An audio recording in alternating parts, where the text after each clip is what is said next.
All right, let's start with your name, your role in the show, and how long you've been performing with CCB. My name is Julie Peck. In this show, I'm going to be the Cheshire Cat, which I'm very excited about. I'm also in Tears and Flowers. And I have been dancing with CCB since 2016, I think. I believe I've done 8 shows, 9 if you include Christmas Carol last year, which of course was canceled due to COVID, which was the worst. But I like to consider that a show as well because we put in all of that effort. So 9 shows. And this, I suppose, will be my 10th. I may have counted wrong. I would need to double check. And what kind of work do you do outside of dance? Outside of dance, outside of CCB, my day job is I'm an aerospace engineer at Johns Hopkins University Applied Physics Lab. And I specialize in trajectories and orbit generation, optimization, that sort of thing. What's one thing as a dancer that you still work on and think about regularly?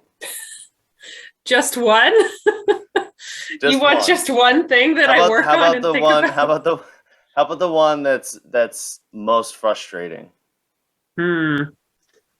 That's hard.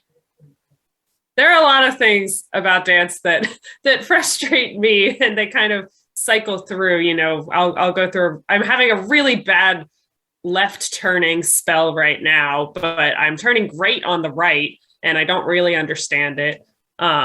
So I think more generally, I'm always thinking something I noticed really recently. We've been doing a lot of penchés in class, is just straightening my knees like all the way in every extension. It's just one of those things that your leg feels straight. But then if you actually think about it, you can straighten it a lot more, and you can tell in the mirror, in pictures. So straight knees is a big one for me right now. Another one is shoulders, always the shoulders. Keeping my shoulders down is very hard for me. I have fairly broad shoulders. I don't have that like nice sloping thing going on that some people have. So it's a little bit of an extra challenge for me, I think, to keep them down and looking nice and held. Okay, so this should be a fun one for you. Point shoes, make, model, and how you prepare them, how you tie them, etc. I wear a couple of different point shoes right now. I've been experimenting with different brands and things. My go-to is the Suffolk Spotlight. And the other pair that I really like recently is by a brand called Vertice, which I think is kind of new in the last few years, and I wear their Verve. As for sewing and preparing, I think I'm pretty normal in terms of my preparations. I do a single loop elastic to hold on to the back of the heel, and then I just add ribbons. I use the stretch ribbons. I do have a very particular way of sewing my point shoes, and everyone hates sewing their point shoes, but I don't. I love sewing my point shoes. It's like my alone time. I can like listen to a book while I do it, and I sew it in a really like not intricate, but solid and very particular way. And it's like very meditative for me to sew my point shoes. So I love experimenting with them and trying different things, but those are what I'm wearing right now. Nice. Tell us one thing that you learned about yourself during the pandemic. Ooh.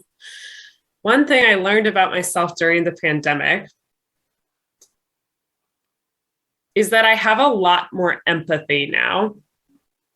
I've always considered myself, that sounds so deep, I'm sorry. I always considered myself a pretty empathetic person. Like I like to think that I have been for my whole life, but during the pandemic and like kind of being in a situation where I've got a high risk person in my household, it's the first time I've really been in a position where I think I need to be like the person who's a problem or who is like needing extra care and extra accommodations. And I think that's given me a lot of insight into, people with disabilities or people living with other medical conditions. I think that that's really helped me kind of have a lot more respect for that.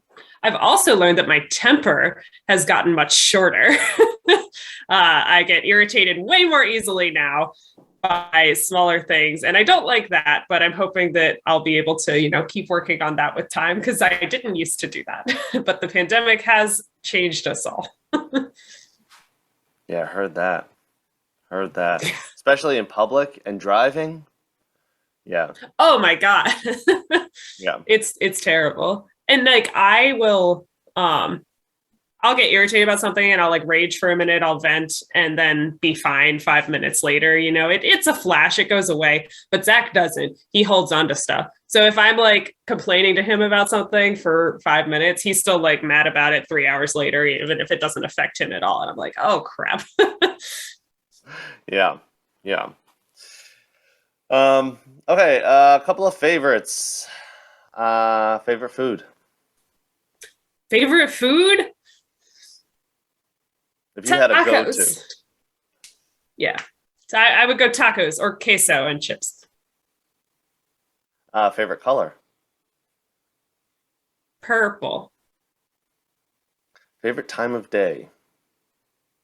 Ooh. My favorite time of day depends on when I get to eat my tacos. No, my favorite time of day, probably the nighttime. I'm a creature of the dark. Favorite book or book series? Well, Pete knows that one. My favorite book series right now is Red Rising by Pierce Brown, and you should read them if you're like over the age of 14 and like science fiction. Yes. And then your favorite thing to do outside of the studio, just, fun things. Ooh, I like to do lots of different things outside the studio. It's changed a bit during the pandemic. Can't really be going out to restaurants and stuff the way that we used to, but I love like going to breweries or wineries, being outdoors again, especially in the pandemic. Being outdoors has been a big salvation for me. So I found lots more outdoor stuff to do with friends and with family and everything. I also love to read. Recently I've been running, but I wouldn't say I love that. I just do it sometimes. And yeah, I probably do other things, but I can't think of any right now. All right, cool. Thanks so much for taking the time to chat with us. Thanks, Pete. I can't wait for the show. I'm so excited. And I can't wait for Tech Week coming up really soon. So I will see a lot of you over the next week and a half.